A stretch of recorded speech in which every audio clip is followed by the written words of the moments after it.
خوش آمدید۔ آج ہم ایک بہت ہی دلچسپ تاریخی سفر پر نکل رہے ہیں جو سیدھا بر صغیر کی روح تک جاتا ہے، یعنی یہاں اسلام کی آمد کیسے ہوئی۔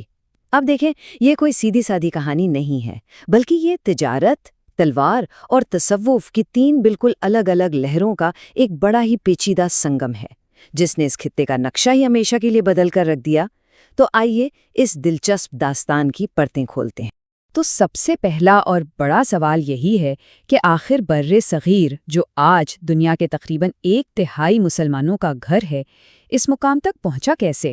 اس کا جواب کوئی ایک دن میں نہیں ملتا، بلکہ یہ صدیوں پر پھیلی ایک ایسی کہانی ہے جو تجارت کے پرامن راستوں سے شروع ہوئی اور پھر سلطنتوں کے عروج و زوال سے گزری۔ آئیے مل کے اس تاریخی گتھی کو سلجھاتے ہیں۔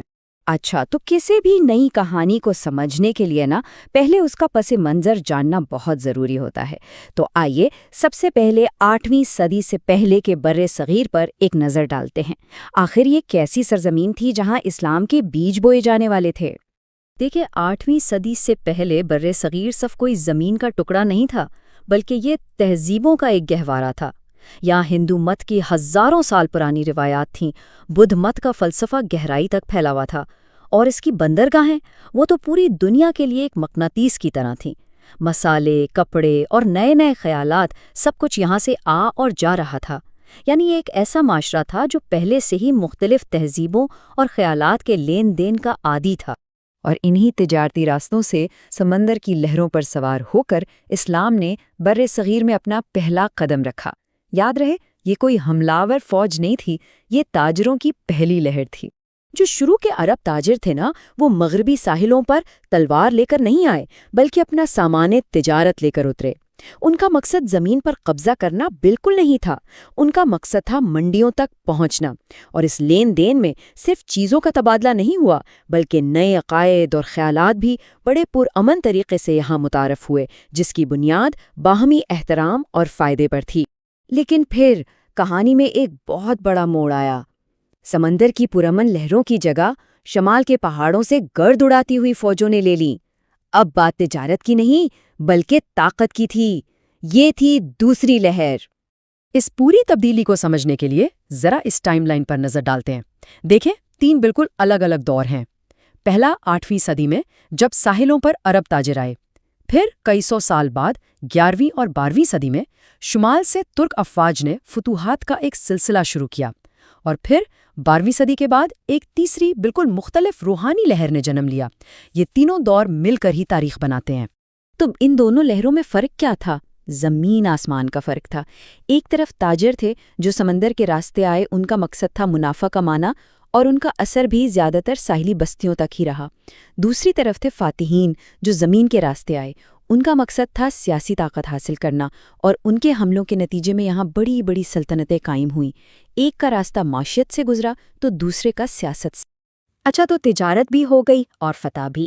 اب ہم بات کرتے ہیں تیسری اور شاید سب سے زیادہ اثر ڈالنے والی لہر کی، یعنی صوفیہ کی لہر۔ یہ وہ روحانی قوت تھی جس نے تلوار سے نہیں بلکہ دل اور محبت سے بر صغیر کو مسخر کیا۔ تو آخر یہ تصوف ہے کیا؟ آسان لفظوں میں سمجھیں تو یہ اسلام کا وہ روحانی اور باطنی پہلو ہے جو ظاہری شکل و صورت کے بجائے خدا کی تلاش کے لیے انسان کے اندرونی سفر پر زور دیتا ہے۔ یہ مادیت سے پرہیز اور دل کی پاکیزگی کا فلسفہ ہے، جہاں اصل عبادت روح کی گہرائیوں میں ہوتی ہے۔ اسی بات کو ایک بہت ہی خوبصورت قول میں سمویا گیا ہے: صوفی کا راستہ ظاہری رسومات کا نہیں بلکہ دل کے باطنی سفر کا نام ہے۔ یہ ان کے پورے پیغام کا خلاصہ ہے۔ مطلب ان کا زور ظاہری پابندیوں پر نہیں تھا، بلکہ ہر انسان کے ذاتی روحانی تجربے پر تھا۔ اور اسی لیے صوفیہ کا طریقہ کار بالکل مختلف تھا۔ انہوں نے تلوار نہیں بلکہ شاعری اور موسیقی سے دلوں کو چھوا۔ انہوں نے خانقاہیں بنائیں جو صرف عبادت گاہیں نہیں تھیں، بلکہ وہ کمیونٹی سینٹرز بن گئیں جہاں ہر کسی کو کھانا ملتا تھا اور لوگ اکٹھے ہوتے تھے۔ انہوں نے مقامی روایات سے ٹکرانے کے بجائے ان میں ہم آہنگی تلاش کی اور خدمت خلق کے ذریعے لوگوں کے دلوں میں گھر کر لیا۔ ان کا راستہ ٹکراؤ کا نہیں، ملاپ کا تھا۔ تو ہمارے پاس یہ 3 الگ الگ دھاگے آ گئے ہیں: تجارت، فتح اور تصوف۔ آئیے اب دیکھتے ہیں کہ تاریخ نے ان تینوں دھاگوں کو ایک ساتھ بن کر برِ صغیر کی کیسی نئی چادر تیار کی۔ تو کہانی کا خلاصہ کچھ یوں بنتا ہے۔ پہلا قدم، تاجر آئے اور انہوں نے پرامن تعلقات کی بنیاد رکھی۔ دوسرا قدم، فاتحین آئے اور انہوں نے سیاسی ڈھانچے کھڑے کیے۔ اور پھر آیا تیسرا اور فیصلہ کن قدم، جب صوفیاء آئے اور انہوں نے اپنی محبت اور روحانیت سے دل اور دماغ دونوں فتح کر لیے۔ 1200 سال سے بھی زیادہ۔ یہ صرف ایک نمبر نہیں ہے، ذرا اس عرصے کے بارے میں سوچئے۔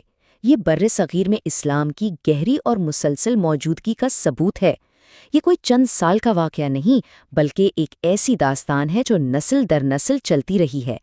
اور یہی اس پوری کہانی کا نچوڑ ہے۔ تجارت، فتح اور تصوف کی ان تینوں مختلف لہروں نے مل کر وہ بنیاد رکھی جس پر آج دنیا کی سب سے بڑی مسلم آبادیوں میں سے ایک کھڑی ہے۔ یہ کوئی سادہ عمل نہیں تھا، بلکہ ایک بہت ہی پیچیدہ تاریخی حقیقت ہے جس نے آج کی دنیا کو شکل دی ہے۔